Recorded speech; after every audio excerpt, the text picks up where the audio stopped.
And we are recording with Mr. Jesse Howe on Tuesday, September 27th, 2022 at 4:12 p.m. Eastern Time, episode 931. I met you through George Webb. I don't exactly remember how. It's one of those weird things where you ever have like kind of be like text buddies with someone that you've never actually physically met, and eventually one day you kind of scratch your head, you go, "What? When did I meet?" Like they just kind of like, appeared in your life, and you're like, "Has that always been there?" You're like, and I'm sure I'm that person in someone's life. But I was thinking about that, I was like, I was like, "I think it was from George," because otherwise I'm like, "How the fuck do I know You just kind of morphed into my reality, just kind of materialized like some weird spirit. But, with that odd intro, Jesse, introduce yourself to all the new listeners. Jesse is the host of the Missing Link podcast, which I already have ready to be put in the description. You can go follow him on all the platforms. Has everywhere. If you want to support him, you can support him financially or just go give him a share and subscribe and like or whatever the fuck you want. But introduce yourself, Jesse. Well, hi, Tommy. Thanks for inviting me to your show. It's an honor to come here and be with the great Tommy Carrigan. And a lot of people are in lives now that are very digital. Where did you meet them? Because 25 years ago, you remember meeting that person at the bar, at the corner store or wherever. But people are more indoors, and a lot of our relationships and that we're building right now are online, because the world has opened up significantly. So that's amazing. And yeah, I did meet you through George Webb. You guys were having trouble doing a StreamYard, so I hosted the Oh yeah. StreamYard for you guys, and then that's how me and you met. And then we chatted about some of the people that like I've had on, and some people that you had on, like like right at the beginning, episode number 15, we had David Icke on. That's We've had Lee Camp. insane. He was episode 7. I think Sasha Stone was 7 and Lee Camp was 5. Like right You've had away this you've thing had was Prather. rolling. You've had Yeah, Prather, because you've had Bobby and Cox. yeah, yeah, that was as towards you, Bobby Ann Cox. She came because she had reached out to me because of you. So that was quite awesome. Hearing from a lawyer's perspective. Yeah. It was yeah, I clicked on like one of your links like a week ago or 2 weeks ago, and I saw none other than Jeffrey Prather, who's been on here a couple of times, and I was like, "Oh fuck yeah. Oh fuck yeah." I think that's actually what got me to reach out to you. I was like, "Jesse, it's fucking slaying it." But yeah, man. So I think I think you and I are alike in some weird ways that, and I don't want to just make this like a podcast circle jerk, but like, so we'll try to twist off into something else. But I mean, really, I guess in like no other way than you just constantly putting out episodes. And that's something that like my own OCD workaholic brain identifies with and respects. I'm just like, you're always putting them out to the point where like I'll watch and I'll be like, oh, he's catching up to me. And I'll be like, it's not a competition. And then the competitive part of my brain's like, don't fucking let him get ahead. But yeah, that's just me. That was me. That was pre-med me. My best friend gets an A. I'm like, cool. And then I'm like, I gotta fucking beat him. But like, you're going full clip at this thing, man. You're pedal to the metal. What forgive me for not knowing. When did you start it and what led to you getting into this? So I've been, technically awake, aware to things that are going on for 30 plus years. I may not look it, but I'm turning 49. I'm turning 49 in What? less than a month, in October 26th. So Dude, I legitimately thought you were like 3 years older than me. I'm fucking retarded. I just turned 32. I thought you were like 35, maybe 36. yeah, give it another 10, 12 years on top of that. So I preserved Oh, myself in jeez. alcohol for many years. And, I stopped drinking about nine years ago, to stop smoking cigarettes, which was 8 years ago. In between there, I stopped all synthetic drugs. Coming Congrats, up man. on January 1st, I stopped eating meat.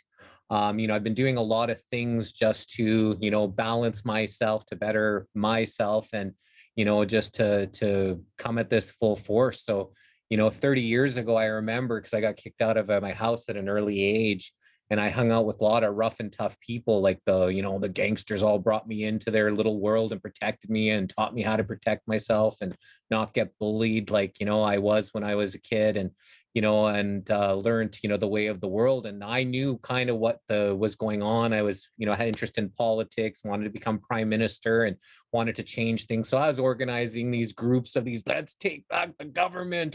This was like 30 years ago. So, I knew something was wrong a long time ago. So then obviously my path got caught up into kind of drugs and alcohol and learning, and then social media came, and then started being a social media warrior, trying to learn about things, connect with people, but also share information of stuff that I know. So that went along for 15 straight years on Facebook. And then lockdown happened when the people started dropping. And right away I was like, they lit up the 5G. That was my public post. I'm like, that's why people are dropping. I'm like, they're just covering it up by this phony virus. And so I just was trying to figure out what was going on. But at the time, the world was in fear. They wanted to make everyone afraid, be afraid of the big bad wolf. And the more people they had afraid, the more people were more likely to get injected with their demon juice.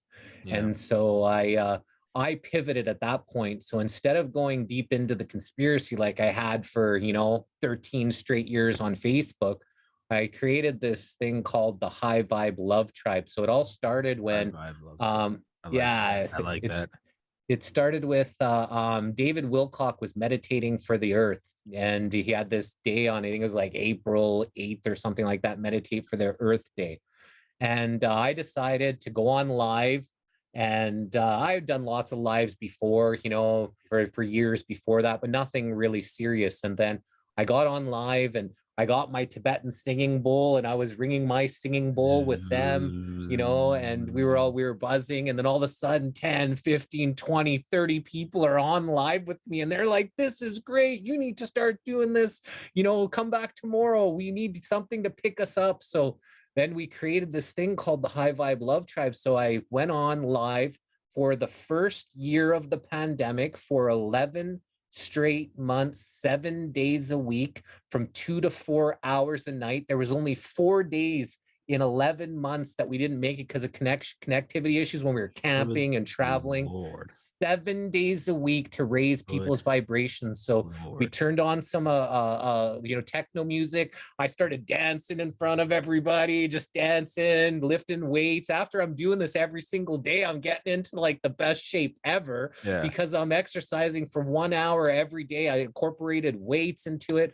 And then after the first hour, we slowed it down, put on a guided meditation, put on some healing frequencies, did my Tibetan singing bowl. At the end, I played bongo drum and just had like this just fun time. And we literally had people say, like, you saved my life. Like, I had like, I can't even count 10 times on my hands how many times people had told me that, like giving me big hugs. You literally had saved my life. The background on my phone is "Be the light that darkness fears." You gotta just, no matter what it is, whether it's literally like pulling someone out of bed and lifting the blinds, or just during a global pandemic, get onto a camera and just start playing bongos. Sorry to interrupt you. Keep going. Yeah, no, all good. And that's what it was about, is just raising people's vibrations. People were saying like people would be deep into research all day long. And they said they couldn't wait until the High Vibe Love Tribe so they could just relax and then have a great sleep. So it took everybody from this place of fear and gloom and doom into a nice, safe space. The big thing was we couldn't talk any politics. We couldn't talk any virus, couldn't talk any of that shit. That's none of that. The door. You could talk anything you want anywhere else, but here it's about love and about, vibrations and about healing, and it's just about, coming together. And at one point we were getting like 3,400 live views just during the 2-hour session. When I got off to Facebook said 3,400 was my top at the top of the thing. So like this thing was bumping, and it was like, it was rocking. And then there was obviously inner fighting between truther communities and this and that. I just kind of wanted to step back from it. And during that time, because I had such a large audience, I got contacted with someone who was trying to put on a truther telethon, where we had a whole bunch of truthers back to back for like 13 straight hours. Whatever happened with them folded. She called me crying, bawling her eyes. "Oh, it's not gonna happen." And I said, you know what? Me and you will put this thing on. And it was like 12 days until it was supposed to happen. Well, we did it. We had 26 truthers. I emceed it. I went on for 13 straight hours where I hosted what introduced the person. Sometimes it was a monologue where I just introduced them and they did their own thing. Sometimes it was a dialogue. Sometimes people didn't show up, so I had to talk through my knowledge just out of the random blue, just share stuff, and it went off without a hitch. It was amazing, and people were like, "Man, you found your calling. You need to do this." And I was like, you know what? Now I got a whole list of truthers. We had, I think, at that time was the first one. Sasha was on it, and we did 3 truth telethons. But the one that was crying and freaking out, she was crazy lunatic. So things didn't work out with them. So we only did the 3 telethons. The third one she wasn't even involved in, but the other guy was kind of a network marketer, really wanted to kind of market his products through this truth thing. And, I kind of wasn't kind of my thing, or trying to bring the truth to people and sell them things at the same time. So that's kind of, where I was, kind of battling. So then, we just created this thing called, the missing link, where I had wanted to do a business with somebody else called the missing link with something random, totally different. And I was like, you know what? That's a perfect name for, the missing link. We're looking for the missing links out there, missing links about the people we interview or about the world around us that we wanted to share. So started off with Hannah Maria. She's was our very first interview. She's an activist out of Denmark, I believe. She's living in Spain. She used to work at the UN, big political activist. And then friend of mine, Antonio Manzur, and then we had a Hollywood actor, John Paul Rice, who was on one of our telethons. He does a lot of movies against the child pedophilia and things like that, going on. So he was our third interview, a 2-part, and then it just started banging off. I reached out to Lee Camp, and I was watching him for years, and I just sent him an email, "Hey, would you like to be on my show?" He said, "Sure, let's book it." I was like, "What?" I'm like, "Really?" I'm like, I just was so shocked that everybody that I was kind of asking to be a part of the missing link, was saying yes. And now we've been doing it for about a year and a half now. By I think episode 7 or 8 with Sasha Stone, 15 I knew somebody that got interviewed by David Icke's son. And he's like, "You know what? I'll give you his David Icke's son's Garrett's email address." He goes, "You can ask him to be on your show, or maybe ask for his dad." And I didn't even ask about him. I went straight to his dad. I said, "I would love for you, David Icke, to be on the missing link." Wrote this eloquent, nice email that I was sending out to everybody. And he said, "Sure." I was like, "What?" I'm like, "Really?" I've never really followed him. I didn't really know, but I know he's big out there in the truther community. Like I was never too much into the alien thing and the reptile thing. That wasn't really my thing. But having him on my show was definitely an honor. And then you got people, he's this and he's that and he's blah blah blah. And it was weird because I just asked him like straight up questions where like, have you ever been involved, or have you ever been asked to be in a secret society? And he's like, "Yeah, they know better than that." But I was asking him like real questions that people were like asking me. So it wasn't like a typical interview of people just asking him some basic fluff and duff. I was asking him some really good questions. And now a year and a half later, today we're interviewing Sasha Stone again for interview number 310. So we've done in a year and a half 309 interviews so far. We usually get anywhere from 4 to 8 interviews a week, and we're already booked until the middle of November, fully booked for all of October, and about half of November is booked now. So it's just really taken off, and I'm really, really excited about being able to educate anybody that's willing to listen. You're a little more fleshed out than me. I don't think I ever book more than, and it's not, I don't mean this this is how I do it. I've just found, with the exception of like an author who's like, the book comes out next July, I don't ever book out more than like 10 days. And it's terrifying, but it also really helps kind of light a fire under my ass. You ever watch 6 Days to Air, the South Park documentary? No. Oh, dude, you need to watch it. It's almost as funny as like any South Park episode. It came out like 10 plus years ago, but it's during the seasons, they'll release an episode on whatever, let's say Sunday. And then the next episode's due by Sunday the next week, and they haven't started it. There's no ideas. There's no nothing. And they just sit there and they go, oh my God. And you see them in like the boardroom and they're just writing down ideas and it's all shit. And they're all just like, everyone's jacked up on coffee and stressed out. And like a day later, you can start to see an idea coming together. And then they get it's South Park. So they've got a $10 million studio. So they've got the animator that they start working. And then you see the guys doing the voices of like Cartman. They're like, hey, Cam. And like they're going through this thing. And then there's always like they mess something up. And by the last day, they're all just like, bags under their eyes, and like they get the tape and they literally have like a private courier come get it and they go do a satellite uplink and it gets to South Park. And like the best episodes you've ever seen of South Park. I haven't watched South Park in years, but like legendary episodes, they came up with like 3 days before it aired. And they'll get that one up and they'll be like, we did it. Oh fuck, we got 6 days. And and then they'll do this whole thing for like 10 straight weeks or however long a season is. And they always get to the end of the season and they go, every year we tell ourselves that was the last time we're doing that. And then we get back. But there is a sort of genius to it in that there's just no time to fuck around. And really, even if you book a month out, it's still not a lot of time to get prepared. And I do think there's something beneficial to that. Sorry for that side tangent. How has it kind of changed your perception? For me, at least, it was like the first time I actually got like a real A in school. It was just always like a poor student. I just didn't try. I just didn't care. I was more obsessed with weightlifting in middle school and high school. I like fucked off my freshman year in college, but like my sophomore year, I actually like tried to get an A in a class, and like I did it. And to me, that opened a door. I was like, I can do this, and that led to 3 years later getting into medical school. So going from meathead frat boy to getting into medical school. I've had the same experience with this podcast, and it seems like you have too, where you get that email back that just says, yeah, sure, I'd love to come on. And you're like, the fuck? You're like, why is this person? It's almost weird because like you should be boosting yourself up and having confidence. And then they say, yeah, you'll come on. You're kind of like, are you nuts? Why are you doing my show? I got that with Charlie Duke, episode 216, Apollo astronaut, or even Dr. Malone, episode 495. I was like, you're what? You agreed to do this?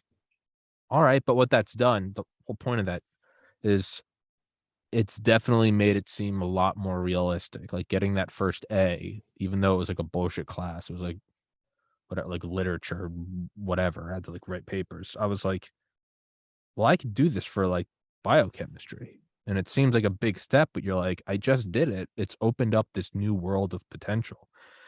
And that's what it's done for me is whenever I get a big guest, I'm like, this can be done. Your wildest dreams of where you see the podcast in 5 years, you're like, it can be done. Sorry for that word salad, but do you get any of that from like, yeah, getting David Icke or something? Do you get any of that where you're just like, oh wait, like this Steve Jobs said that the most important part in any entrepreneur's life is the moment they look at the physical world that to them has always been unchanging. The light goes from red to yellow to green, the sun rises and sets, Walmart sells this for this many dollars.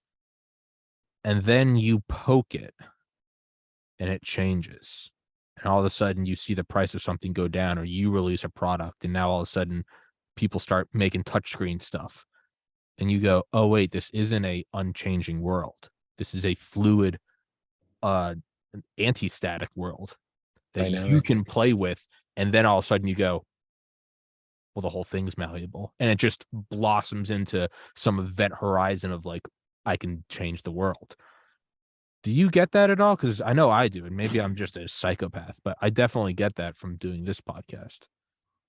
Oh yeah, and it all started right from the beginning. So just to mention before, I've never been a South Park guy. I've never really watched too much cartoons except for when I had to with the kids and stuff. After I was like 12 or 13, wasn't a Simpsons guy, wasn't a South Park, so I don't really know that, but I work really good under pressure. Like I'm just one of those that, something, something happens, I jump right up to the pump and I'm ready to go. I'm ready, out comes the Superman, and I just, I'm able to work very good under pressure. That's why I think when I did that First Truth telethon and all the things happening, dynamic parks, every half an hour, somebody else is coming on or not showing up. Like I loved it. Like the guy who I was doing, the telethon with, he said there's guys that get paid $5,000 an hour to MC events like that. And when someone doesn't show up, they get all flustered and they're not, he goes, you just handled it better than anyone that I've ever seen. Because it's a lot of pressure to put 26 people in 13 hours back to back to back. And I excelled at it. So I really, really liked it. And, getting these, people that I had a whole list of already 26 people to bring on my show, I just started reaching out. I knew Sasha was coming on. And then once Lee Camp, I was like, wow. And then David Icke, I was like, wow. And then after that, the David Icke, and, think what you want of him. Whatever he's saying is saying what people need to hear. I'm in alignment with most of the things that he needs to say. But once, he's world kind of renowned, recognized, and every single email I send to somebody, yeah, I've had David Icke and Sasha Stone and Lee Camp. And then, people see that and they're like, wow, he's had David Icke on his show. And, most people didn't even check out that we only had like 1,500 subscribers or, and no, like, no, I know the name drop thing where you're like, hey, don't look at my 5,000 subscribers. I've interviewed Dr. Malone. Forget the rest. Let's not worry about what your viewership is or what. Just forget about that. Look at this name. Yeah. And so since then, we've interviewed 30 doctors, doctors in Canada, doctors in USA.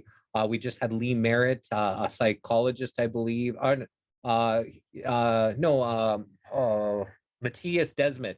Oh, Matthias yeah, I saw Desmet. that. I saw that. Yeah. That was a really good interview. And so when I, have a list of these big name people that we've interviewed and I put that into the letter that I send to people, they're like, wow, we would like to be a part of it. And what I really pride ourselves in is that we're recording history of everybody who's speaking out during this time, this pivotal time in history that, we actually got to ask them questions. And we don't just interview people with big names or authors or anything. We're interviewing anybody who's got a little podcast, who's got, maybe a little meditation group, anybody who wants to come out and share what's going on. And I'm able to adapt because I'm very well rounded to be able to ask them any kind of questions and have a really good dialogue. Doesn't matter who's on the screen. It just seems to, work out where, people really enjoy, our interviews. There's an importance to that. And it's the opposite of the communist idea of like make lists of the defectors. No, it's the exact opposite. It's making lists of the people who spoke out, not because they deserve anything more than anybody else, but it is important because we're seeing in real time COVID-19 getting memory holds. People going, we never recommended the vaccines for pregnant women. No, no, no, no, no. Go back to the Zoom interview that has the day, the day, month, year, and the hour, minute, second hand on the bottom. Go back to that interview and find that in that time of that person saying this is what's going on. It's important. And some people have bigger, right? If you're documenting COVID, it's definitely more important to talk to a Dr. McCullough or a Matthias Desmet. But you can also find people that just, they own a local gym. You can find all these little kind of pieces of the puzzle. And to circle back to David Icke, anybody that doesn't know, his whole thing, the big thing he got known for is like the meme of like, reptilians run the world. I don't subscribe to that either, as I don't think you do.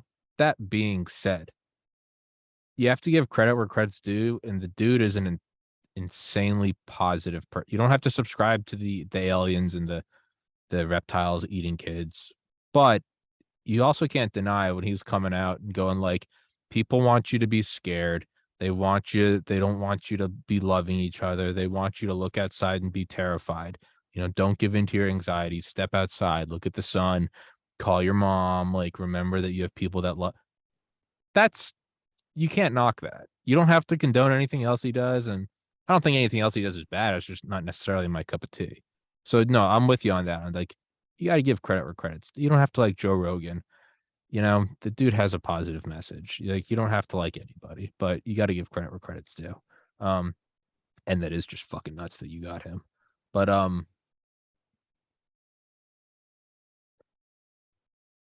when you're doing not necessarily like a singular episode, like right now, I didn't plan shit for this. I never do. I just don't. I go into it and I'm like, where's it gonna go?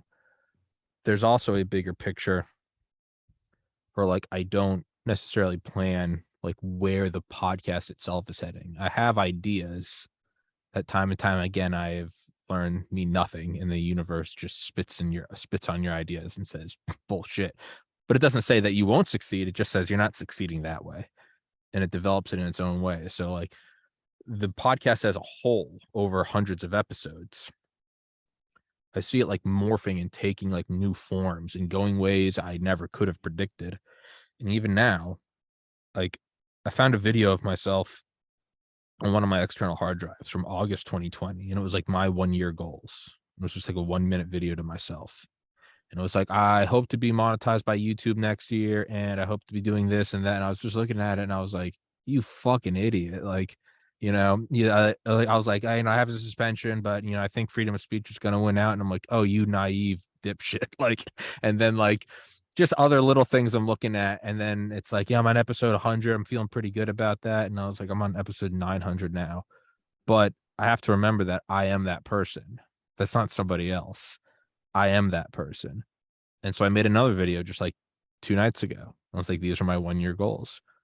And I hope to look at it in a year and go, oh, you sweet summer child. Like, do you get that feeling at all when you're doing? Because I don't think you plan for yours to go in this direction. And that doesn't necessarily mean it's a bad thing. It's just it's a surprising thing. Do you feel Yeah. that? So I used to pre-plan at the beginning for the first 10, 15, 20 maybe episodes where I wrote out all the questions. Did all the research. I just went and, so the whole time they're talking, I'm like, okay, reading the next question, reading the next question. And I just felt out of, the touch with, the person who I'm interviewing. And it just really didn't feel as good as as organic as just a natural flowing conversation. So I stopped that and I just let source flow through me, whatever comes at the time, whatever it is, whatever ideas, whatever questions. If someone says something in the comments, spurs something in my brain. A lot of times people that talk, they talk for long periods of time. So you got a question in the head, you got a question in the head. And then by the time they're done, you forgot that question. So then you have to quickly pop up with another question. So, it turns out to be very dynamic. And I don't have any plans. I don't see a long-term, a long term for this. At any time we could stop if I don't think that it's necessary anymore. But, until, we win this war, I think knowledge is power. And the more we can educate those that are willing to listen, the more powerful we all become as a collective, and the less power those parasitic, demons or whatever you want to call them, the douchebags, the deep state douchebags, that less power they get by empowering the masses with knowledge. So I think it's really important, the work that we're doing. And we're very censored. We've had 3 YouTube channels deleted. I haven't gone back. I've never gotten a cent off of YouTube. We're at $20 now on Rumble. It's been a year on Rumble. We just cracked the $20 mark that we've made from people watching it. It took me 18 months to break $10. So don't worry. I know that. And then it shot up with the episode I did with Dr. Desmond, Dr. McCullough, and Dr. Malone. And then it's kind of slowed back down to a trickle. But it can be done. The whole planning thing, yeah. I never really like planned. Like if like an audiobook, I'll listen to it for like the guest. But I know what you're talking about when the guest is talking for like 5 minutes or so, which is fine, which is great. And you're like, okay, I got a question there. And early on, I used to have like a notebook that I write the question on. And because I didn't want them to think that I was like playing with my phone or something, I tell them beforehand, like, I'm gonna write questions down in this notebook. And then because I would get so subconscious about it, I would purposely like shift the notebook so they could see it, even though it's the most unnatural. Even though I just wanted to do this real quick, write it down, I'd be like, click the pen, and Like, and it was just worse. And then I like look at the actual question, and I was so flustered when I'm writing it. It was just like a couple weird keywords that seemed like a CIA dead drop. It'd be like, fire hydrant idea, and I'd be, the fuck does that even mean? So then I try to start to do something else where I would just, if I had a question, I would just raise one finger, but I would just hold it under the screen. But then another question idea would come up, and by the time they're finished talking, I've got six fingers up, and I don't remember any of them. And so what I would try to do is then go back to the first question I had, but by then you're already fucking it up because the conversation has flowed. They've gone from point A to point B to point C. It's like it'd be like if you asked me how I got into this, and I said, well, I used to be pre-med, and then my brother died, and then I was depressed, and then I started the podcast, and then I got booted from YouTube, and I started discussing COVID, and then it went back to you 5 minutes later, and you went, what made you want to be pre-med? It's like the whole thing is now just like the puzzle pieces are they're like a tectonic plate. It's shifted by a couple layers. The point of that is so one thing I've started doing, I don't remember when, I don't know, maybe 2 months ago, I can't pin it down, is I just it's a lot like meditation where it's like you let the thoughts come. They say like let the like waves crashing on the shore, let them come and let them recede. Let emotions, let them be the clouds. You see a storm brewing, it's anxiety, it's depression, it's you miss an ex-girlfriend, you miss your family or whatever, or even excitement. Where's this podcast gonna go? Or it's getting bigger. What's the future hold? You just you let the storm clouds come, observe them. It might get a little windy, might start thundering, but then they go away. I've found that during the course of like just a 5 minute monologue that the guest is going on, or in this case, my blabbering mouth, I let them come and I let the waves come and I don't write anything down. I don't let anything down. And then like the last thing they say, I'll pick up on that, like that thread. And I used to get kind of worried. I'd be like, I don't want to miss out on the 5 questions. That's five good. No, no, no. You just grab the last one. And it's just like handing off the baton in like an Olympic race. You grab that one and don't get worried about the other ones. It's like Grand Theft Auto. If you ever play Grand Theft Auto and you're doing a heist and you're robbing a bank and there's a bunch of duffel bags of gold and then you shoot a bunch of cops on the way out, they all drop money. Don't worry about the money. Pick up the gold and run. Because if you go for the money, you're going to get shot dead and have to replay the mission. Grab the gold, leave the rest of it on the floor. Don't worry about it. Don't try to get every little morsel. Do you feel that at all? Or am I just fucking stupid? No, that's the same way. I just flow with whatever it is that they say and whatever. Like I say, I try to prepare what next question I want in my head. But at the time, as I'm listening, I'm all thinking about what they're saying and into what they're saying. So that question is gone. And then you just flow with whatever it is. Like you said, you flow with the next one. Like I've had someone, I won't mention her name, but I asked her to tell us about herself. And she went for 45 straight minutes where I didn't say a word. Like our interviews are usually about 2 hours. She talked for 45 straight minutes where, I was just sitting there. So you can't obviously think of one question, hope that question's going to be valid 45 minutes later after, she says. And sometimes when people go for long periods of time, and you're trying to think it's a little bit draining sometimes. Yeah, you're just trying because you have this. You're like, you're on camera. You're like, don't close your eyes. You're like, so you're just sitting there like staring at them. You're like, don't fall asleep. Don't fall asleep. I just had that last week where someone said, Jesse, you need to go take a nap before your next interview is. But one of the comments was on the live because the person went on for long periods of time when it wasn't the most entertaining of like if it's compelling stuff, it's hard to you can sit there for 45 minutes. You can, yeah, like when she talked for 45 straight minutes, I was right in there for that 45 minutes. And it was a big doctor, who's very well known. But this other person that I was interviewing, not very well known. He was the first person, charged for a COVID crime in the UK. Just interviewed him, and he was just telling us about his acting and things like that, where it's not so fascinating, to listen for very long periods of time when you don't get a chance to respond. And plus, I only had 4 hours sleep the night before, and that didn't Oh, help. fuck So that. No. I was fighting to keep my eyes open for that. So sometimes I get an energy drink. Now when I have these, I'll have to have like a little hemp energy drink or something just to perk me up. And I have one right beside all my interviews just in case I feel myself starting to nod off a little bit. I drink that, go, and then I feel much better right away. Oh yeah. Yeah, no, it's and yeah, no, like I have on a Delta Force guy all the time, and every once in a while he'll come on and let's have a conversation. He's just telling me a story. But those are insane stories, and you're sitting there for 45 minutes. You're not even being nice. You're just listening. You're like, Jesus Christ. And then what? And then you shot him in the face. You're like, and then you're just listening. You're like, oh my God. You almost forget you're doing a podcast. Those are fine. Every once in a while you get someone that it's a long, and not like instead of 5 minutes they go for 10 minutes. No, they go for 48 minutes straight.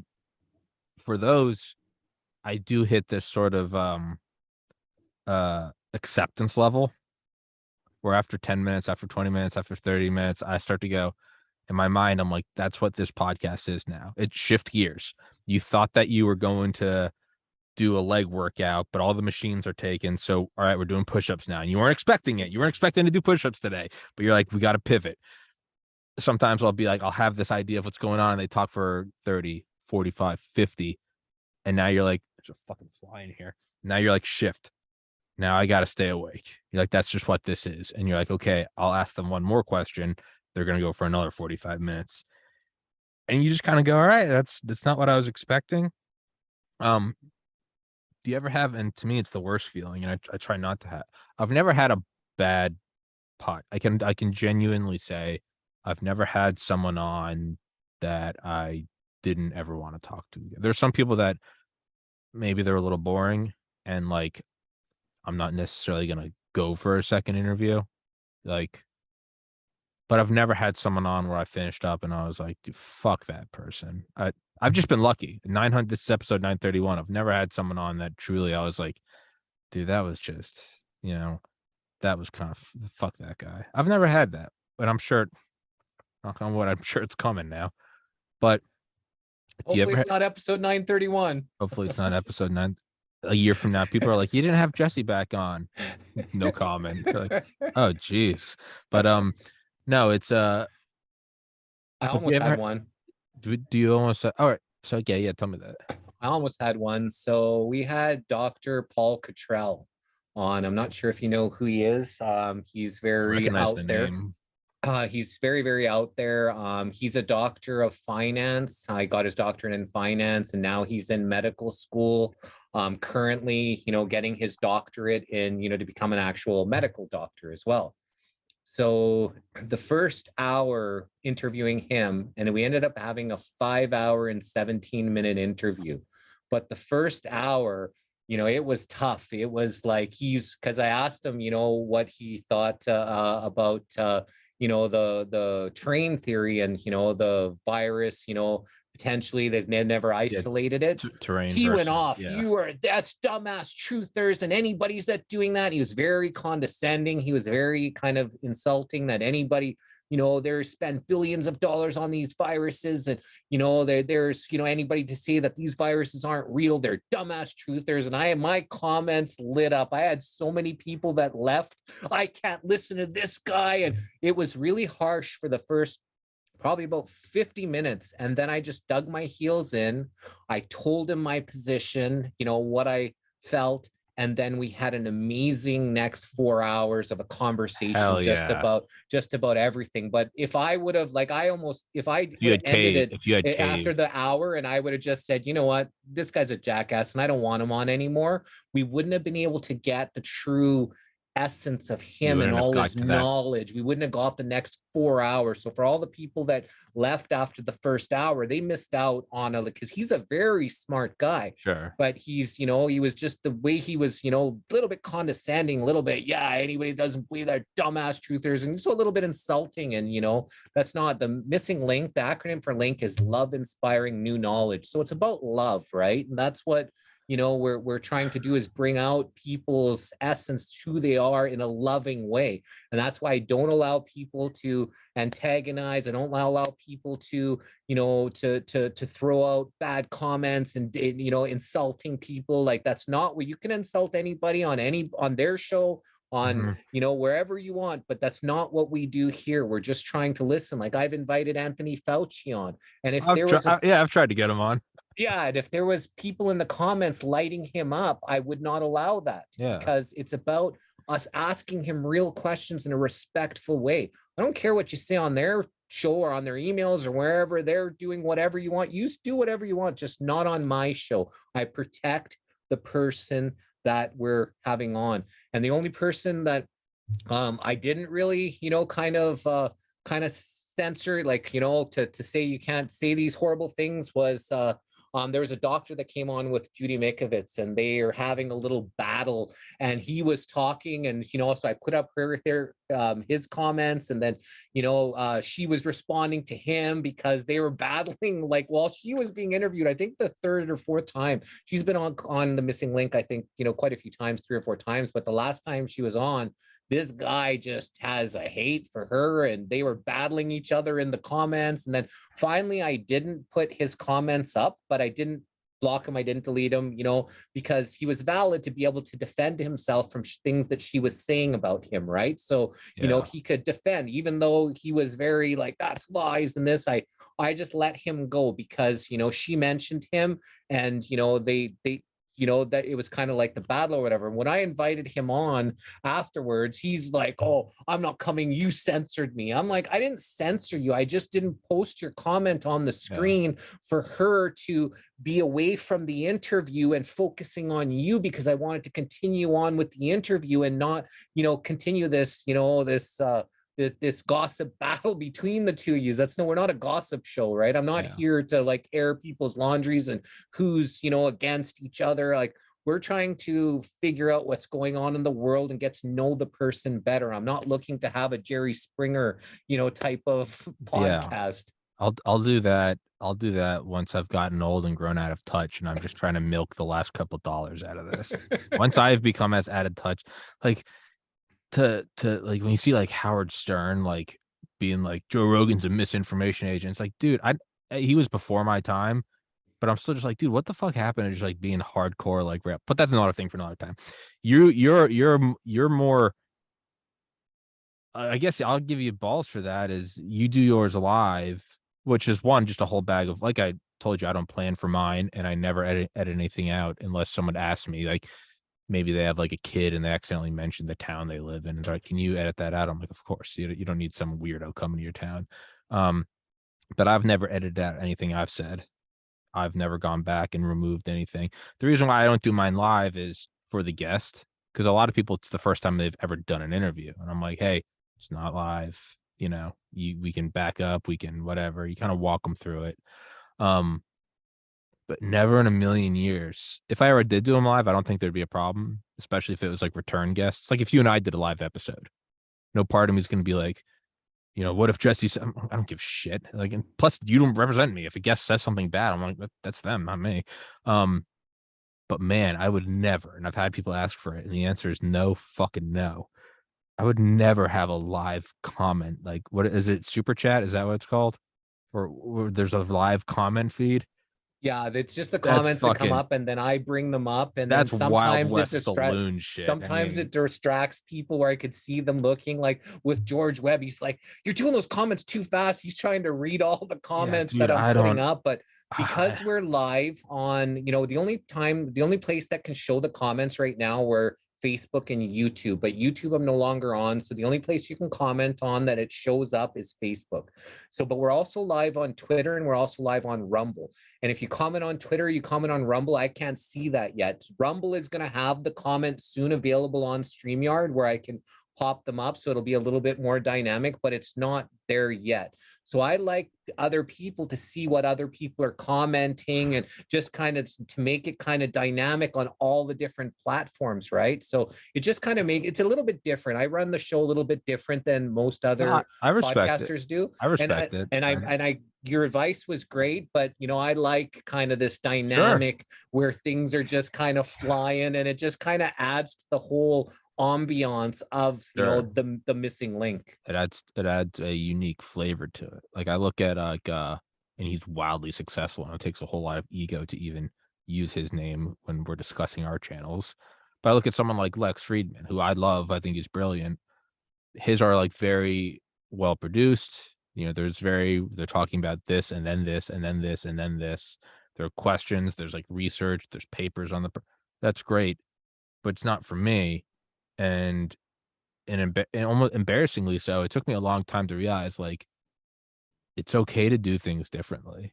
Some people are like, if I did a podcast, it would be 15 minutes tops. I'd like edit out all the small talk and the fluff. And I'm like militantly defending it. I'm like, no, that's where you get that. And I'm like, that's just no, that's what I like. Like, you could never talk me into doing a live chat. And I don't think I could ever talk you out of doing it. But that's fine. That's absolutely fine. Um, to pivot back to, I do have a question about the doctors you had on, but dude, I really gotta pee. Jesse, this is your podcast for the next minute. So I just wanted to say about the doctor, Paul Cottrell. He at the end, he actually said that he wanted to debate someone, the terrain theory versus the germ theory. So I went out, I asked one person who I knew a lot about it, and he suggested, talk to Dr. Amanda Vollmer, who we had on the missing link. She's total terrain theory, believes that it's your terrain that gets sick. We're being poisoned.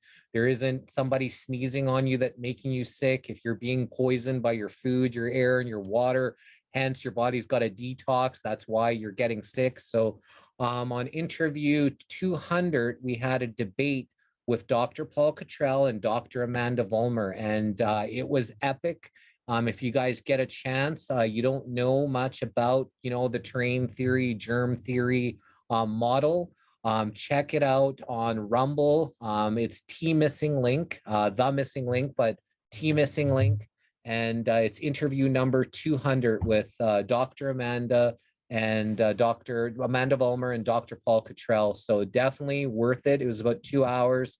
And Dr. Amanda came prepared for this debate with Dr. Paul Cottrell. She was actually, had an opening statement, had all her points. She was well prepared. Like after she did her intro, I made a joke. I said, okay, so it seems like we're done here. And Dr. Paul's like, no, we're not done. Right. And but he wasn't quite as prepared as she was. And, she really lit him up in this debate. So, and it's definitely worth the watch.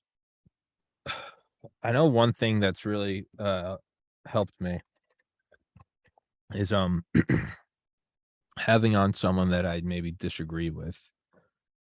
And then instead of just seeing talking point A or soundbite A, you know, Tommy, you talk about vaccine injuries, like you're an asshole, you want, grandma to die.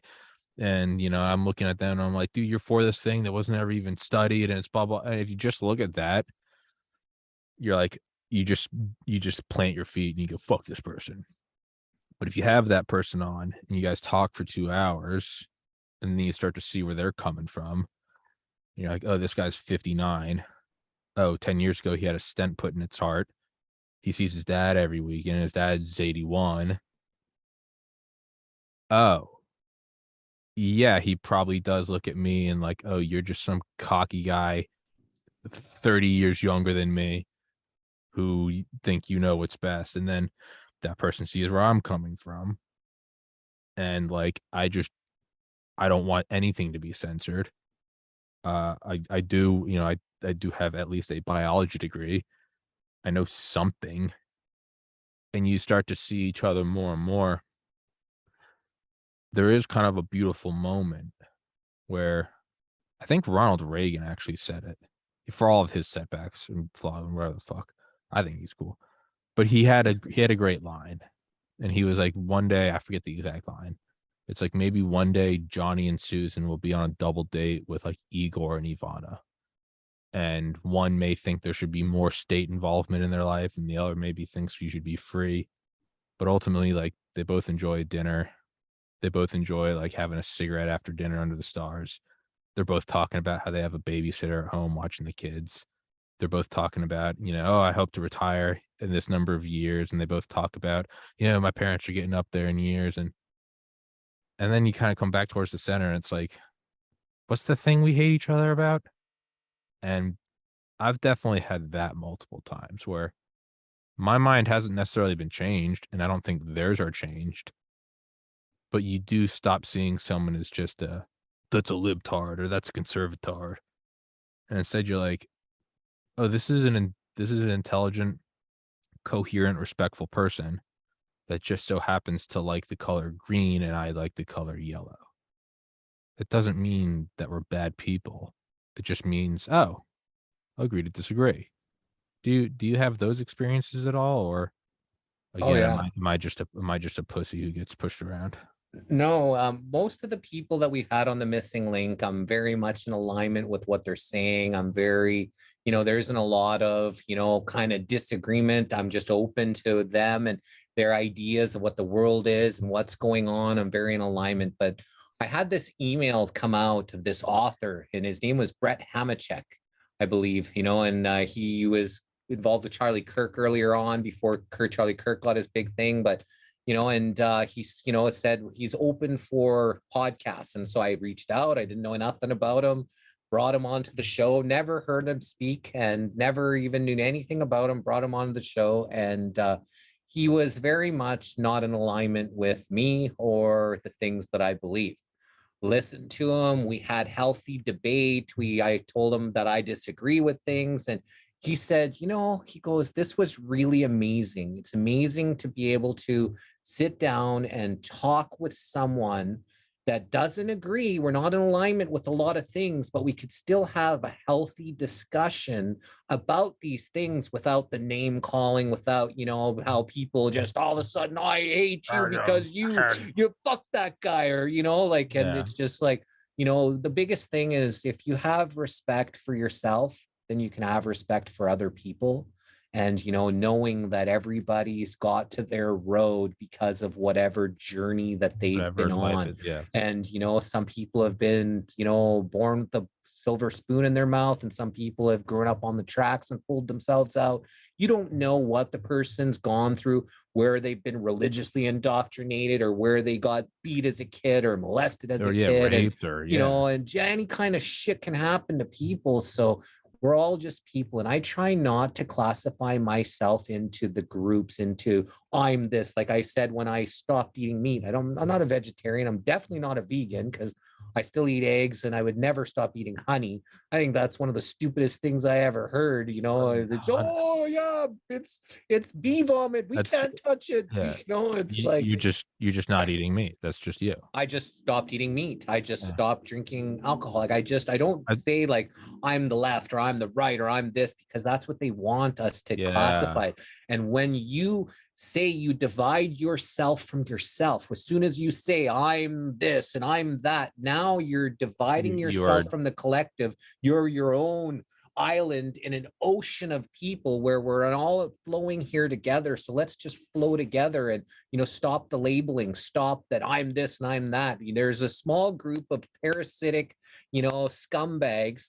That's the problem. Joe down the street that likes to wear dresses is not the problem. He's It's fine. it's you do whatever you want. Yeah, I don't whatever. care. Not my cup of tea, but fuck It, it, go for it. yeah, you do you, as long as you're not actively harming Harming anybody. others or the environment. I could give two shits what you do. That's you have every right to do whatever you Yeah, want here, like I have the right to do what I want here. So I respect that. Whether I agree or not, that makes no difference. I'm not out there, oh yeah, that guy's doing this, I don't like it, and causing myself to get away from the small group of scumbags that want us all dead. yeah. No, and that's what it is. And I found that actually Like you go into it with this idea of like, oh, it's going to be hard to do a podcast with someone I disagree with or whatever. And then you get through a couple of them and you're like, oh, kind of at the core of everyone there is, it is very, it is vanishingly rare that you meet someone that's truly just fuck you. Like if you show your own vulnerability and you're like, yeah, this is kind of what I believe in, but I also don't know what's, they'll start to let their guard down and be like, yeah, I've had one guy who was pretty staunchly liberal. I forget when it was, but I was kind of talking about how, I'm more conservative, but I think X, Y, and Z, and I don't know. And he was like, I mean, to be fair, he's like, I was raised by like a Yale, like a lesbian Yale professor. So he's like, I don't think I'm exactly unbiased. And like we were both laughing about like, yeah, and I'm from like conservative Catholic Irish parents. Like, we're not exactly coming into this with like no preconceived notion. And like we laughed about that. And then we went on to have a great conversation. Um, I've actually come to find that those are very easy. The easiest is to talk to someone who's right on board with you, but it's not that much more difficult to have someone that comes on and disagrees with you. You just got to show respect. What I found is actually the most difficult, for now at least, is the people who agree with you and watch your show and don't like you opening your mind to someone else. I will never open my mind to someone that, you know, harms other people, a serial killer, a child molester, someone who produces child porn. I can't open my mind to that. But someone who just disagrees with me, I'll always walk it out and just see how their mind works, just for the sake of taking it apart and putting it back together. I found that's the most difficult is when your own follower base, whether it's 100 subscribers or 10 million, are like, oh, I can't believe you interviewed this person. I don't fucking agree with that at all. Tommy, I could never do that. And this is gross. I found that those are actually, and I don't give a shit. Like, I don't give a shit. I'm going to keep talking to whoever. I don't get, if you don't like it, unsubscribe. I don't care. Like, that's the core of me. As much as I care about the podcast, the only thing I care more about is not giving a shit. Like, it's just, I have to be me. I found that that's the most difficult is the people who are sort of like in your group, on your side, as much as we're trying to like cast aside these labels. The people who are like hardcore followers and watch all your episodes, and they're like, "Oh, you having that guy on." I found it's the most challenging to just like ignore them, and it's easy to stand up to like a bully because you're like, "Fuck this guy." In your heart, it's right to stand up. It's a harder thing when it's like you and your buddies in college at a convenience store and like you see one of them like grabbing a pack of cigarettes or something. You're not gonna rat him out because you're not a fucking rat. But also it's a lot harder to look at like one of your own best friends and be like, dude, put that back. Because that's your homie. You shouldn't be like acting like a principal. Like, what are you doing? That's the hardest, is against like your own quote unquote side. Do you have any of that? Because I know I do. I know Oh I yeah. do. And I just don't respond to those comments. I don't ever delete comments, but it's because it's not live. And I tell guests, I'm like, hey, whatever goes on in the comment section is out of my control. And I don't there's 931 episodes. I can't monitor them all.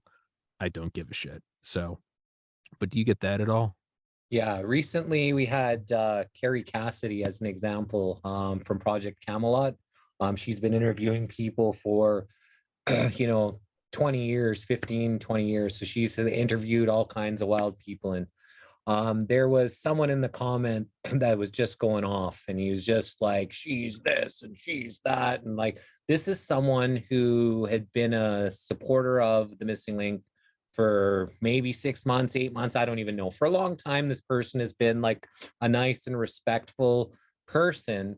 And the person went off, and like after like the 20th comment of, are drinking blood and this and that, and you know what, I had to delete that, block that person. They were out. And, I just had enough. Like, I heard it once, I heard it twice, I heard it 50, and it's like was distracting me. I wasn't putting up his comments, right? But it was just, it's distracting me, and other people are like, have some respect, and there's infighting going on in the comments section of, things like that. And finally I had enough, and I just had to, block that person and stuff, right? So I didn't like it, I didn't want Yeah. to, but if the person would have just shut their mouth after 2 or 3 times, then, but for the whole 2 hours they wouldn't stop. And Yeah. it's like, enough's enough, like we all heard your opinion, like, it's more about you getting your opinion heard than it is about anything else that's constructive, going on in this conversation. So, that is tough when you have to do that to longtime supporters. And I interview lots of people that people believe, or, people believe David Icke is a Freemason. I got it a lot. That's why I asked him, have you ever been asked to be any secret societies? But and then there's people that, don't like Sasha Stone for whatever reason, that he's linked up to this and that. And so, oh, you're interviewing him again, I just won't watch this one. What they'll say. And that's great. You don't have to watch. I keep telling people, if you don't agree with someone who we have on, just don't watch. Why are you coming there to bring negative energy? Just have enough respect for me that if I want to bring someone onto my show to talk to somebody because I'm interested in asking them questions, it doesn't matter if you like them or not. If you respect me, have respect for me, and don't be a douchebag on my show. Yeah. Yeah. You do kind of get this, you do kind of get this weird thing where you don't want to be like a cunt, but sometimes you almost just want to like grab a commenter and be like, hey, thank you for being here. I love that you're always watching the show. This is Tommy's podcast. I started this. I run it. I'm the scheduler. I'm the editor. I'm the social media manager. I do it all. This is not our show. Like, I almost want to grab some people sometime and be like, I really do. I mean, as someone that's also been banned from YouTube, I really do appreciate the people that stay with me. And I've never said it and I never will, but sometimes I just want to grab someone and be like, I love you.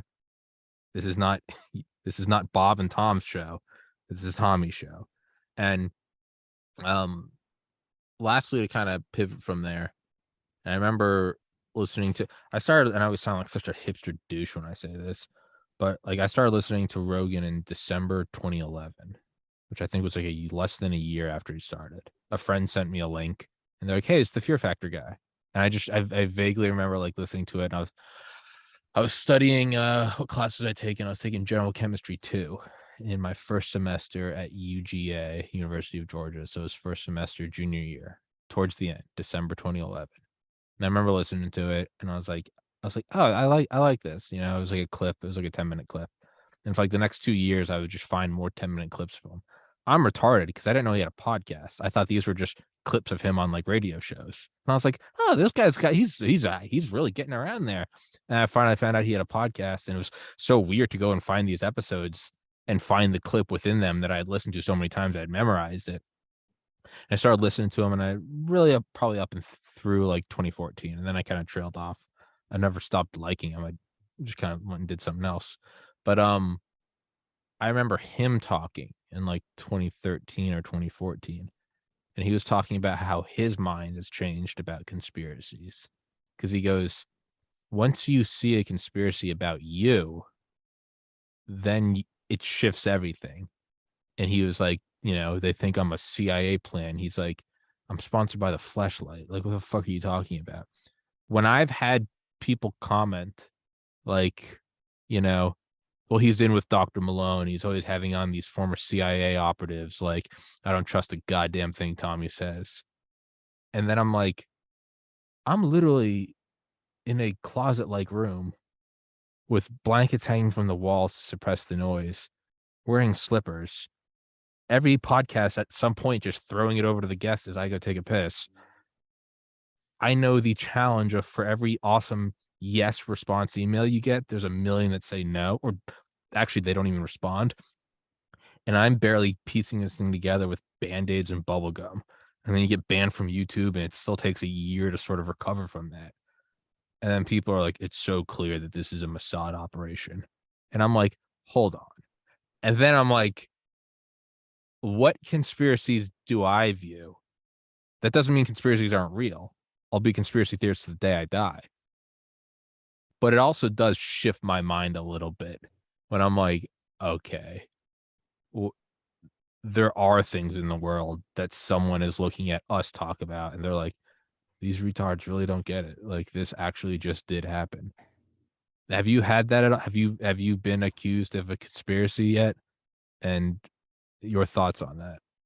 Well, the people that I interview, people like to class, oh, he must be part of them. Like, oh, there was a guy, I don't know if I want to give him any airtime, but he does this. He's got his own podcast. He's never shown his face, and he's exposing the deep state and exposing Trump and all this kind of stuff or whatever. He's got quite a large, subscribers, 10, 15, 20,000 on a bunch of different platforms or whatever. And he's been doing this for a while. He did a podcast called The Luciferian Agenda, and talking about all the doctors who are talking about this. And then what do you know? Someone messaged me, Jesse, you're on this guy's show. So he brought, Uh-oh. who is this Jesse Hell guy? He came out of nowhere. Is he this? How is he interviewed every single one of these doctors? Is he like a content creator for these people? Like he's got my interviews and people that I interview, and I'm like, what? I What the was like, fuck? and it's because I've interviewed a lot of people he doesn't agree with, that all of a sudden I'm some, content creator for this collective of doctors who are trying to, prop up Trump or whatever. And if you ever listen to my stuff, especially my latest, because I was a Trump supporter before I did the podcast. I think, until Biden didn't get arrested at the inauguration, and then I was kind of looking at Oh, the things a whole little thing's bit a more sham. realistically. The thinking about, well, he talked about WikiLeaks, and before he got elected, he didn't Never do did nothing to anything help for him out. Assange, never did anything for And then all of a Snowden. sudden he was like, WikiLeaks, what's that? Like, he acted like he didn't even know WikiLeaks. Yeah. His whole pre-election, lock her up, lock her up. Did you ever see her get locked up? No. So some of this stuff I kind of let slide, but it kind of was taking me away from the Trump train. And then I heard him brag about the vaccines and Yeah. become a vaccine salesman. And then I was like, fuck that guy. I'm like, there's a database called VAERS, and it shows you how many people have been murdered by the vaccine, how many millions of people have been injured. This is only reported shit. And Yeah. he's bragging about how he brought this into the play. And I can't align with that. I think Yeah. he's a fucking douchebag. And so if this guy ever listened to me talk about some of this stuff, that, sorry, I can't be in alignment with someone that brags about potentially being one of the biggest mass murderers in history. Yeah, no, I was pretty heavily on the Trump train, and, I think the first thing that really kinda jogged me at first person I voted for was Obama because I was 18 and wanted hope and change. Then, Romney in 2012 because I was pre-med, and I was like, "Fuck Obamacare." Like, I wanna be a doctor, be able to control myself. I voted for Bernie in the primaries in 2016 because that was 2 years after my older brother died from suicide, and I was like, "Oh, mental health, healthcare, that is a huge issue." And then I didn't vote in the presidential election in 2016, I voted for Trump in 2020 primarily because of the summer of 2020 and watching the cities get burned down. But the one thing that kinda jogged me the most was, I wanna say it was, like, 2018.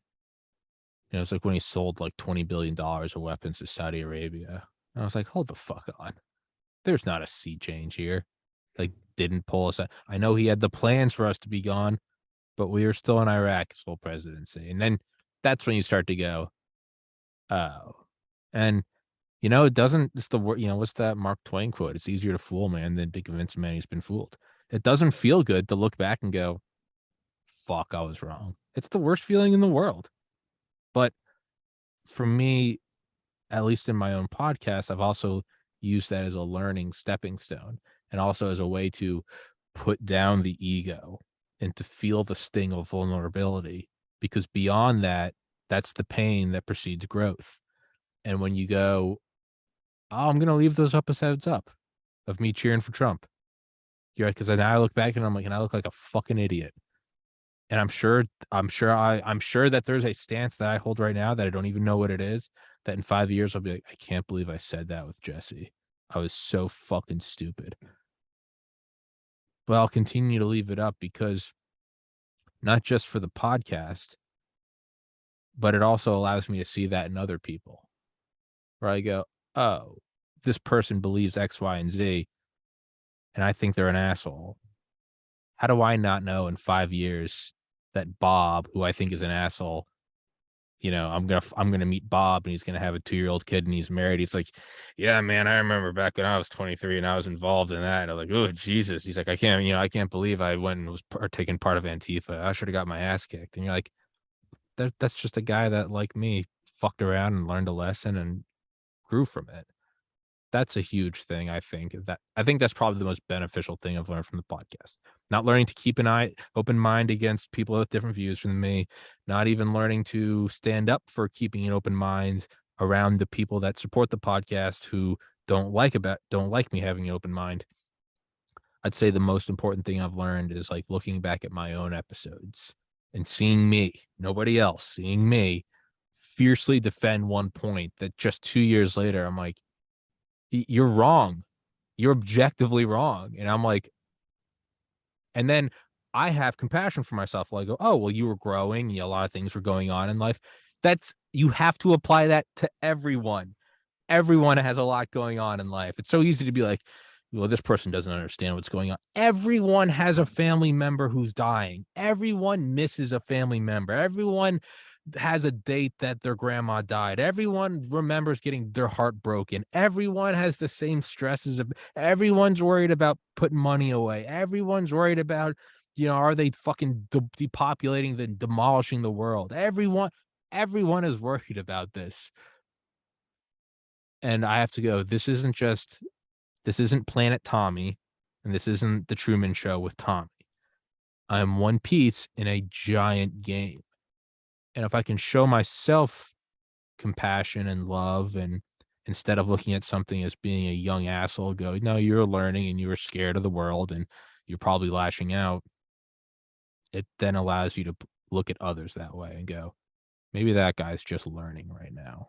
Maybe maybe that's somebody's future dad who they're going to love and think is the coolest guy in the world. I'm sure if I met my dad at 18, I'd be like, this guy's a cocky asshole. Probably no less cocky than me. I don't really know where I was going with that.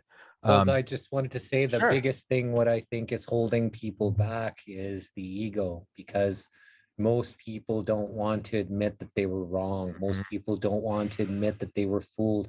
Most people don't want to admit that they injected their kids with poison. Most people don't want to admit that.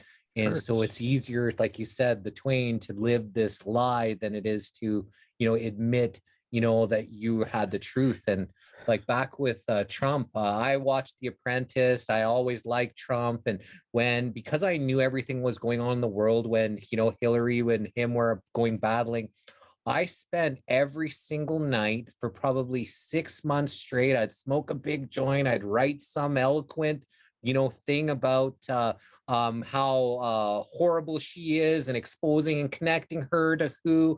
And then I copied and pasted to every single political page that I could find on the internet.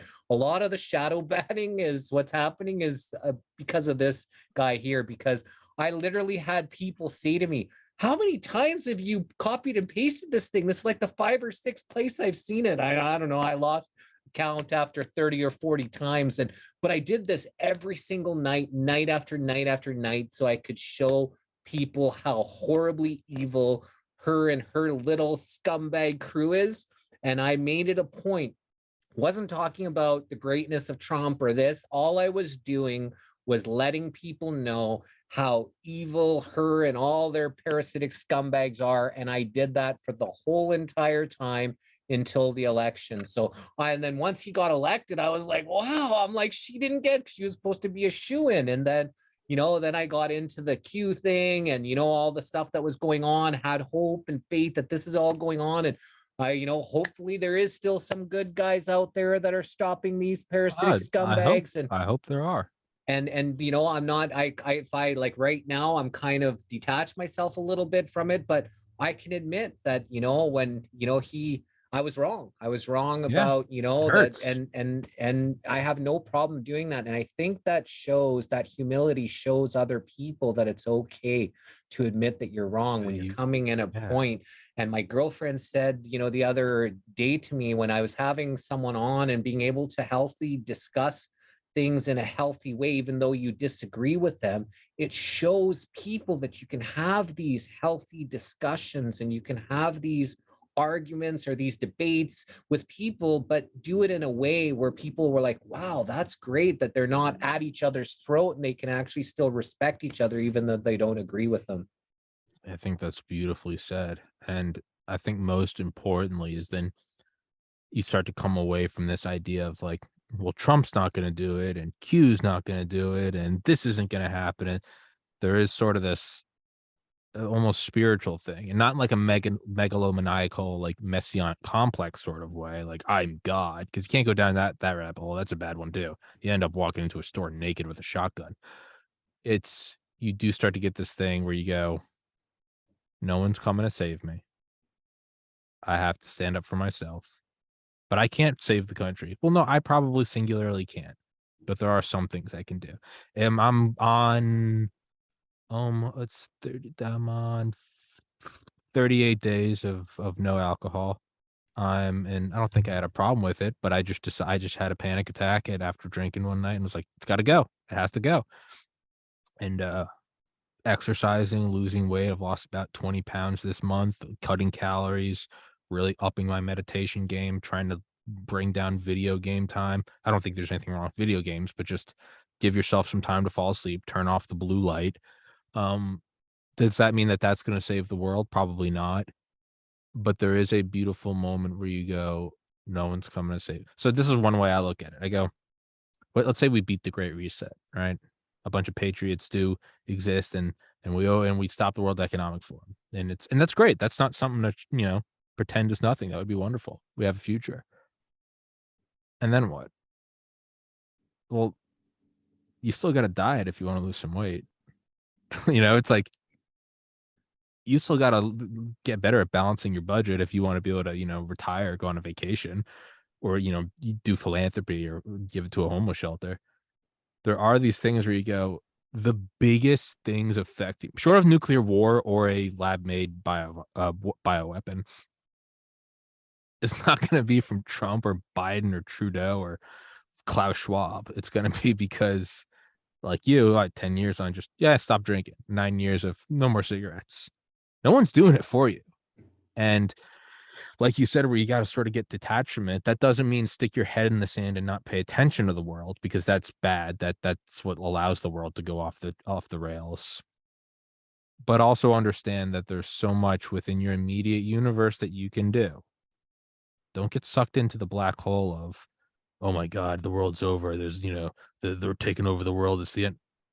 You can't get sucked into the Twitter like polls. You can feel it, like not to be a hippie, but like lowering your vibrations when you're reading this, when you're just scrolling through like Reddit conspiracy. You're like, oh, it's all fucked. Like you have to be your own moment of. You have to be the own light in the darkness. You have to be the Jesse with the fucking bongo, just being like, hey, they're fucking depopulating the world, but like, let's find some love. Like you have to.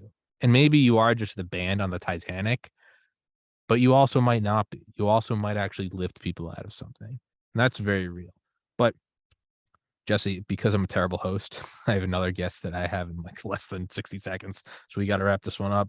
Um, I love you, man. Thank you so much for coming on. You have a beautiful heart. I will put all of your stuff in the description. I'd love to have you back on. I'd love to invite myself back onto your show. Thank you, Jesse. You're welcome, Tommy. And Done. yeah, everybody go follow him. Jesse, you're a cool motherfucker. Thank you so much, man. Thanks a lot, Tommy. Love you too, brother. This was an honor, and look forward to chatting with you again in the future. Hell yeah. By the way, that painting behind you or tapestry is fucking sick. I've been staring at it for the last hour and a half. It's fucking sick. I love it. It's Just got bad. to my girlfriend's house, so this is Oh, her. She's a decorating genius. She's an art phenom. Just love my girlfriend, that and thing is so sick. lots of amazing, wonderful news to come. Hell yeah. You're a good man. Everybody, love is all we have. Do it. Take care of yourselves. Nobody's going to make you lose weight. Nobody's going to make you stop smoking cigarettes. Do the right thing. Ultimately, it doesn't matter. We're all one. And this life is just the blip of a blink of an eye, of a shadow of a dream. So with that, I don't know. Go find love.